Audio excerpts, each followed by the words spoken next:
দরকারের তো কোনো শেষ নেই, চাওয়ার কোনো শেষ নেই, ভেতরে অনেক অনেক চাওয়া। আমরা যতই আজকে আপনারা বলে নয়, যার হয়তো অনেক টাকা রয়েছে সেও কিন্তু আরো কিছুর জন্য ছুটছে।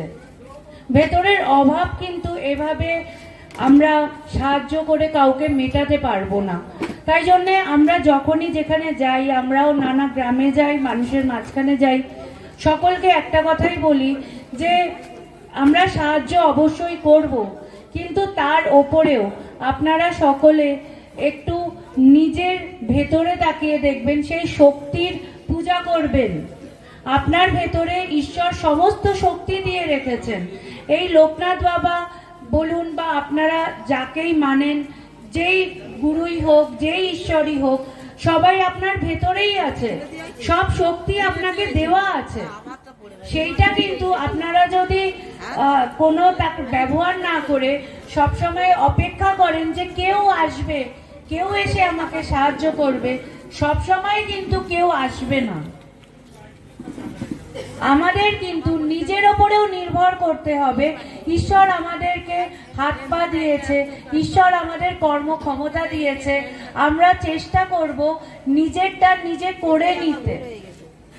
তার উপরে ঈশ্বর যদি কখনো সাহায্য করে, এটা তো বোনাস, এটা যেটা আমরা পাচ্ছি এটা ঈশ্বর আমাদেরকে উপরই দিচ্ছেন।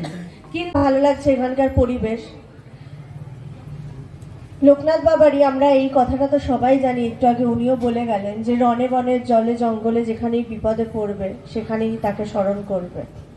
এই কথাটা শুনে আমরা মোটামুটি ছোট থেকেই বড় হয়েছি, কিন্তু তার সাথে সাথে লোকনাথ বাবা আরো অনেক কথা বলে গেছেন।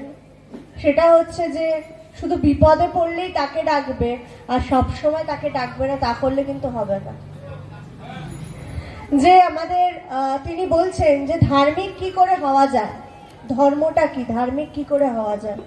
বলছে যে রোজ যে আমরা নানা কাজকর্ম করি, সারাদিন আমরা অনেক কাজকর্ম করছি, এখানে সারাদিন আমরা অনেক কাজকর্ম করতে গিয়ে আবার অনেকের ভালো করছি, আবার কখনো কখনো অজান্তেই কারোর আবার ক্ষতিও করে ফেলি, বা অনেকের মন্দ ভাবটা নিয়ে আমরা আলোচনা করি, যেটা হয় পরনিন্দা পরচর্চা, আমরা নানা কিছু করে থাকি। তো খুব সুন্দরভাবে লোকনাথ বাবা এক জায়গায় বলছেন যে তিনি বলছেন যে রাত্রে শোবার আগে প্রতিদিন চিন্তা করো যে আমরা কি কি করলাম, আজকে সারাদিনে আমি কি কি করলাম। সেটা আমার অনেক শুভ কাজও আছে, অনেক মন্দ কাজও আছে। তো বলছে শুভ কাজগুলোকে বাদ দিয়ে, ভালো কাজগুলোকে বাদ দিয়ে যে খারাপ কাজটা আমি করেছি সেগুলোকে চিন্তা করে এবার চিন্তা করতে হবে আমি পরের দিন যাতে খারাপ কাজগুলো কমিয়ে দিই। এই রোজ যদি আমি রাত্রে শোবার আগে চিন্তা করি, এটা প্রত্যেকের জন্যই আমি বলছি, আমরা কে কোন ধর্মে আছি সেটার থেকে বড় ব্যাপার হচ্ছে সবার কিন্তু আসল কাজ হচ্ছে নিজেকে সুন্দর করা।